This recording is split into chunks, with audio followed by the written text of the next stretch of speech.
Isang panalo na lang nga ang kailangan ng Gilas Pilipinas para masungkit ang gintong medalya sa Asian Games.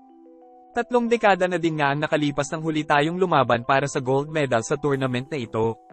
Si Justin Magic Brownlee nga ang nagmistulang bayani para sa Gilas matapos isalba ang ating koponan sa semifinal match laban sa China. Halos hindi din makapaniwala ang head coach ng Gilas na si Timko na mananalo pa sila sa laban na iyon. Sinabi nga ni Timko na sa isang palabas lang nangyayari ang ganitong klaseng eksena kung saan tambak sila ng 9 points sa loob ng 3 minuto pero nakuha pa nga manalo sa laban. Para nga daw nag-ala Tracy McGrady si Brownlee sa ginawa niyang iyon. Kahit sobrang tindi na ng depensa ng mga Chinese kay JB hindi pa din siya nagpatinag at naipasok nga ang 2 crucial 3-point shot para masungkit ang kalamangan sa China na nagresulta ng greatest comeback in Asian Games basketball history para sa Gilas.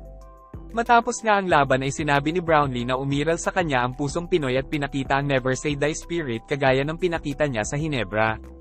Halos sobra na nga ang papuri na natatanggap ni Brownlee sa iba't ibang personalidad, kabilang na ang former Gilas head coach na si Chot Reyes at isa pang naturalized player ng Gilas na si Jordan Clarkson.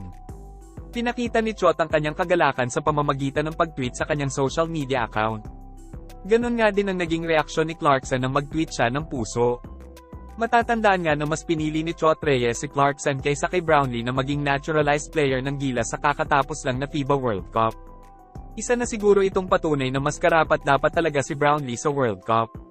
Lumalabas na mas madaming napatunayan si Brownlee bilang naturalized player ng bansa dahil nakasungkit na siya ng gold medal sa SEA Games, at ngayon naman susubukan niyang makuha ang gintong medalya sa Asian Games, kung saan makakalaban nila ang unbeaten team na Jordan.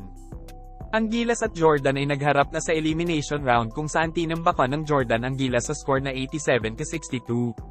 Sinabi nga ni Coach Tim na kung sakaling magkakaharap sila ng Jordan sa finals ay siguradong matatalo na nila ito. Panigurado na matinding bakbakan ito sa pagitan ni Justin Brownlee at Rondae Hollis Jefferson. Panigurado na gagawin ni Justin Brownlee ang lahat para masungkit ang kauna-unahang gintong medalya para sa Pilipinas.